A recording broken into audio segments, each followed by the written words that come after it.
shan iyo koow iyo toban. lambarka shanaad iyo lambar 11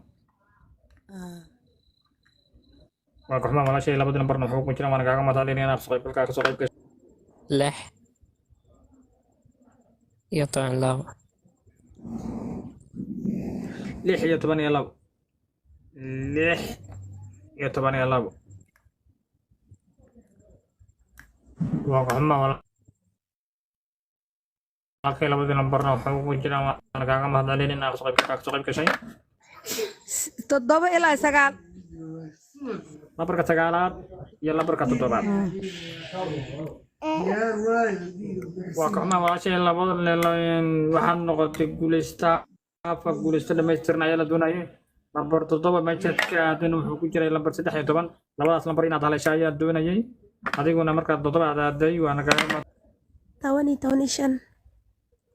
10 iyo 15 okay 10 iyo 15 waa ka xumaa walaalkay labadii lambarna waxba kuma jiraan waana kaaga mahadcelinayaa inaad ka soo qayb gashay